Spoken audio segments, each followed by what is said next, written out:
पंकजा मुंडे असं म्हणतात की त्यांनी कधीच मराठा समाजाविषयी विरोधात कुठलं स्टेटमेंट दिलं नाही, तरी सुद्धा मराठा समाजाने त्यांच्या विरोधात मतं पाडली किंवा त्यांना पाडली. काय सांगाल एकंदरीत हा भेदभाव झालेला आहे का? काय नाही, अजिबात. बीड जिल्ह्यामधील जनता ही सुज्ञ जनता आहे. कोणाला कोणत्या उमेदवाराला हा आता निवडून द्यायचं आहे हा जनमत प्रवाह असतो. प्रत्येक वेळीस कुणाची ही जहागिरी नाही, कुणा काय असं काही बांधून आलेलं नाही की त्यांनाच पदं मिळाले पाहिजेत आणि कुणाला तरी फिक्सच खासदारकी आमदारकी मिळाले पाहिजेत हे नाही. आजपर्यंत मराठा समाजाचं जे झालेलं नुकसान आहे आणि मनोजदादा जरांगे पाटलामुळे जो जागा झालेला मराठा समाज आहे, ह्यांनी हा सर्वसामान्य जनतेने, सर्वसामान्य ओबीसी सहित सर्व लोकांनी घेतलेला निर्णय केवळ मराठा समाजानेच नाही. त्यांना वाटलं बजरंगजी सोनवणे हे आपल्या बीड जिल्ह्यासाठी आता सध्यासाठी ते चांगल्या प्रकारे काम करू शकतील, नवीन चेहरा द्यावा. हे लोकशाहीच्या मताचा हा प्रभाव आहे. हा काही त्यांच्या विरोधक म्हणून मराठा समाजाने काही नाही केलं. प्रत्येकाचा हा निर्णय त्यांनी त्यांच्या मतातून व्यक्त केलेला आहे. अजून एक प्रश्न, केवळ बोटावर मोजणाऱ्याच मराठा समाजातील लोकांकडे हे सर्व धनसंपत्ती आहे. कारखाने, शाळा, बिळा आहेत. जवळपास 95% कामगार आणि गोरगरीब आणि जास्तीत जास्त मराठा समाज आज ऊस तोडायला जातोय. बीड शहरातील कारंजेवर तुम्ही येऊन बघा, सकाळी 8 वाजल्यापासून ते दुपारी 11 वाजेपर्यंत माता भगिनी असतील, आबालवृद्ध असतील, तरुण वर्ग असेल, जास्तीत जास्त हा कामगार वर्ग जो आहे ना, काम मागायला, मिस्त्री काम करायला, रोजंदारी काम करायला, हे फक्त मराठा समाजाचे लोक दिसतात. हे राजकारण्यांना दिसत नाहीत. ऊस तोडायला लोक जातात. लहान लहान लेकरांचे आज प्रश्न आहेत, कुठंतरी राहतात, कुठंतरी पडतात. अरे 95% घरी पाठवतात तुम्ही आणि 80%ला 75%वाल्याला.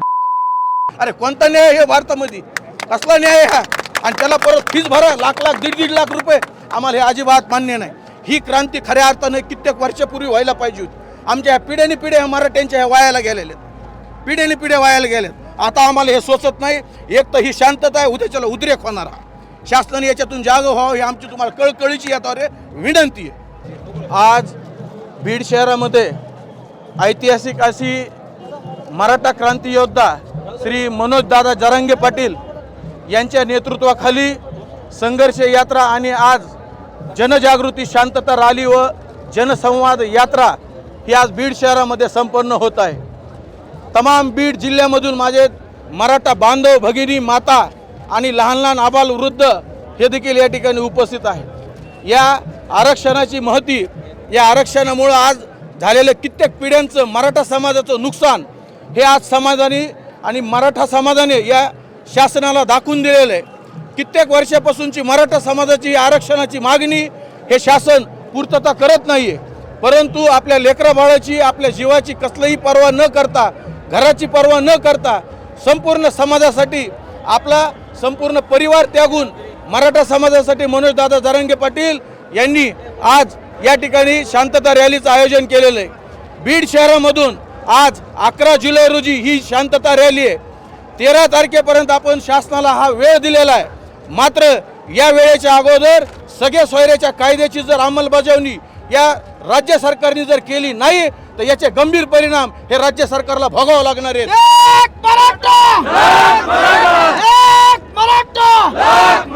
छत्रपती संभाजीनगरमध्ये 13 तारखेला याचा समारोप होणार आहे.